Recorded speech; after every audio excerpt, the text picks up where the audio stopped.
Hello, we are going to be beginning our unit on evolution, and we're going to talk about the origin of life. We're going to start out talking about the Big Bang Theory. Just so you know, billions of years ago, our solar system was part of a massive cloud of interstellar gases and cosmic dust. All right, 15 billion years ago, all the matter in the universe was concentrated into one huge super dense mass that exploded. Particles of matter were pulled together by gravitational attraction. We had this vast cloud that condensed into a spinning gigantic disk. Nearly 90% of the matter gravitated to the center, causing temperatures to rise high enough to ignite thermonuclear reactions. And that formed the sun. Now, the explosion hurled matter and energy into space. Gravity caused some of the matter to come together to form galaxies and stars. Okay? We have the heavier elements sink inward, like iron and nickel, to form the core of planets. And the lighter gases floated near the surface. Okay? So, Big Bang Theory occurred 15 billion years ago, and pretty much everything in the universe was concentrated into one huge, dense mass. An explosion occurred, moving matter and energy into space.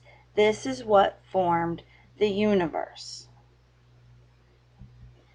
Okay, so how old is the Earth? Well, the sun was formed 5 billion years ago. The Earth was formed approximately 4.6 billion years ago. And we know this because we found moon rocks and meteorites that were found to be 4.6 and 4.5 billion years ago. All right, so we feel that the moon and the Earth formed about the same time, and we have found those rocks from the moon and meteorites. Okay, so early Earth is very different. Started out very cold, but with all the generation of energy from the meteorites hitting, radioactive decay, and the gravity caused a lot of heat. Okay, it started to cool, and that is how we get the early atmosphere. Okay, now the early atmosphere is very different from what we have today. And again, life is very chaotic. Okay, so the gases of the early atmosphere are NH3, CH4, CO2, H2O vapor, H2S, and H2. Those were the common gases. Okay, now notice that they're made up of the four elements CHON. So we have a very good potential for life because we have C with that hydrogen, oxygen, and then we have the nitrogen. I also want to point out that oxygen right now is not available as a gas. It's only in the water vapor. Okay, so pretty much as the environment cooled, the oxygen started to increase and build up. And because of all the lightning hitting, we were able to form ozone. And the ozone layer is so important in shielding the UV radiation so early life could start. Okay, so back in 1936, a Russian biochemist by the name of Alexander Oparin kind of came up with this idea of the early gases. Well, in 1953, Stanley Miller, he was actually at the University of Chicago as a graduate student, he was the one who tested Oparin's hypothesis, and he figured out this whole thing with chemical evolution, and he did it in a simple experiment. So chemical evolution is when the atmospheric gases interacted with energy sources, which is that lightning, and it produced organic compounds. Now, it did accumulate in the oceans, and they often call this the ocean like a hot, dilute soup.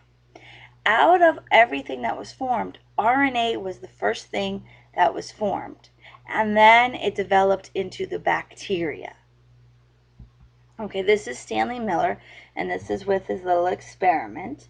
All right, and pretty much by the end of a week, he did find amino acids and a variety of simple organic compounds with this experiment that he did. So that's pretty cool. So again, the atmospheric gases combined with lightning energy source to form the first life forms of organic compounds, amino acids, the RNA. And again, it all settled in the ocean. We will watch a little video clip on that so you can see the actual experiment. Okay, so bacteria was our first life form, and if you remember that they are prokaryotes. So this is very early prokaryote, the very first life form, and this is a little bit more of what they look like today, the modern prokaryotes. Just a little comparison. Okay, so this is kind of just a little timeline on how things occurred. As we go through evolution, we're going to be talking a lot about fossils. So a fossil is a trace of an organism that lived long ago. It's pretty much an imprint of the remain of the organism, often found in ember, mud, something that solidifies. The one problem with the fossils is that really soft tissues don't fossilize well. So it's the bones and the stuff that tend to be kind of more intact as the life kind of goes on, or the time frame goes on. So we haven't quite found all the fossils yet. So there could be more life.